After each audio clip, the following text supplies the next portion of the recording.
رضی اللہ تعالیٰ عنہ سے سوال کرتے ہیں فاروق اعظم اس آیت کا ذرا مطلب تو سمجھائیے، اس آیت کی ذرا تفصیل سمجھائیے۔ فاروق اعظم رضی اللہ تعالیٰ عنہ فرماتے ہیں، فرمایا او لوگوں جس وقت یہ آیت نازل ہوئی کسی صاحب نے اللہ کے نبی صلی اللہ علیہ وسلم سے یہی سوال کیا تھا جو سوال آج تم مجھ سے کر رہے ہو۔ فرمایا کسی صاحب نے اللہ کے نبی صلی اللہ علیہ وسلم سے سوال کیا یا رسول اللہ صلی اللہ علیہ وسلم اس آیت کی تشریح کیجئے، یہ میثاق سے مراد کیا ہے، یہ عہد الگ سے کیا مراد ہے، یہ وعدے سے کیا مراد ہے۔ محبوب صلی اللہ علیہ وسلم نے اس وقت جواب میں فرمایا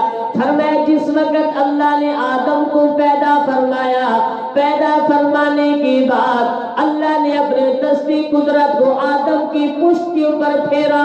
اللہ اکبر، اللہ نے جو نیک لوگ قیامت تک جتنے بھی آدم کی نسل سے بھیجنے تھے، جتنے بھی پیدا کرنے تھے، ساری کی روحیں جمع ہو گئی۔ اللہ نے فرمایا یہ ساری کی ساری جنتی ہیں اور یہ جنت کا ہی کام کریں گے۔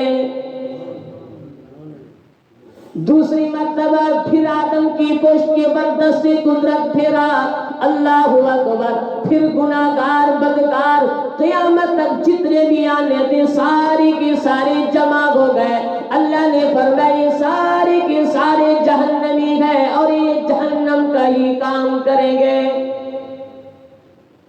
فاروق اعظم رضی اللہ تعالیٰ عنہ فرماتے ہیں جس وقت محبوب صلی اللہ علیہ وسلم نے یہ تشریح فرمائی، یہ مطلب بتایا، یہ مفہوم بتایا، پھر کسی سائل نے سوال کیا یا رسول اللہ صلی اللہ علیہ وسلم جب پہلے سے طے شدہ ہے یہ شخص جنتی ہے یہ شخص جہنمی ہے، پھر یہ اعمال کا کرنا کس مقصد کے لیے ہے؟ نماز کا پڑھنا، لمبی لمبی رکعتوں کا کرنا، لمبے لمبے سجدوں کا کرنا، رات کو اٹھ کے تہجد کا پڑھنا، ٹھنڈے پانی سے وضو کا کرنا، نرم گرم بستروں کا چھوڑنا، نرم گرم بستروں سے دور رہنا اور لمبی لمبی دعاؤں کا کرنا، سجدوں کا کرنا، چھپ چھپ کے نیکی کا کرنا، لوگوں کے ساتھ بھلائی کا کرنا، اچھائی کا کرنا، بڑوں کا ادب کا کرنا، چھوٹوں بھی شفقت کا کرنا، ہمسایوں کا خیال کا کرنا،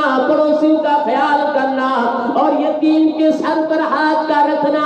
بیوہ عورت کا خیال کرنا اور بھوکے کو کھانا کا کھلانا، پیاسے کو پانی کا پلانا، ننگے کو کپڑے کا پہنانا۔ اے یا رسول اللہ صلی اللہ علیہ وسلم جب پہلے سے طے شدہ ہے یہ شخص جنتی ہے یہ شخص جہنمی ہے، پھر یہ اعمال کا کیا مقصد ہے، پھر اعمال کی کیا ضرورت ہے؟ اللہ کے نبی صلی اللہ علیہ وسلم نے اس وقت فرمایا جس کو اللہ نے جنت کے لیے پیدا فرمایا وہ دنیا میں جنتی کام کرتا ہوا نظر آئے گا اور اس کا خاتمہ بھی اس کام میں ہوگا جو جنت والا کام ہوگا۔ فرمایا جس کو اللہ نے جہنم کے لیے پیدا فرمایا اس کے اوپر لاکھ کوشش کر لو وہ جہنم کا کام کرتا ہوا نظر آئے گا اور اس کا خاتمہ بھی اس کام میں آئے گا جو کام جہنم والا ہوگا۔ اس لیے علماء نے لکھا فرمایا اعمال کرتا رہے، سجدے کرتا رہے، نیک اعمال کرتا رہے اور یہ امید رکھ رب کی ذات کے اوپر، رحمت کے اوپر، میں بھی ان لوگوں میں ہوں جن لوگوں کا ذکر اللہ نے جنت والوں میں کیا ہے۔